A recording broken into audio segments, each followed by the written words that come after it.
আল্লাহ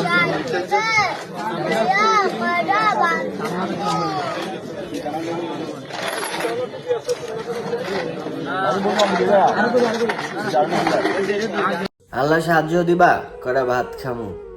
ভাই দেখুন পেটের দায়ে ভাতের ক্ষুদায় কিভাবে ভিক্ষা করছে আপনাদের মাঝে, অথচ হাজারো মানুষ তার পাশ দিয়ে সাইড কেটে চলে যাচ্ছে, অথচ কেউ তার কথা শোনার গুরুত্বই দেয়নি।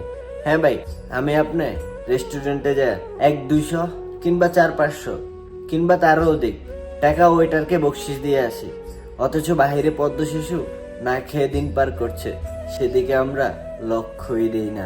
হ্যাঁ ভাই, আপনাকেই বলতেছি, ওইসব মানুষকে বকশিস না দিয়ে পদ্ম শিশুকে দিন, দেখবেন দিন শেষে ওদের মনের দোয়ায় আপনার ভবিষ্যৎ আরো উজ্জ্বল হতে পারে। তাই বলতেছি ভাই, এসব বাচ্চা শিশুকে দেখলে মন না চাইলেও তাদেরকে সাহায্য করুন।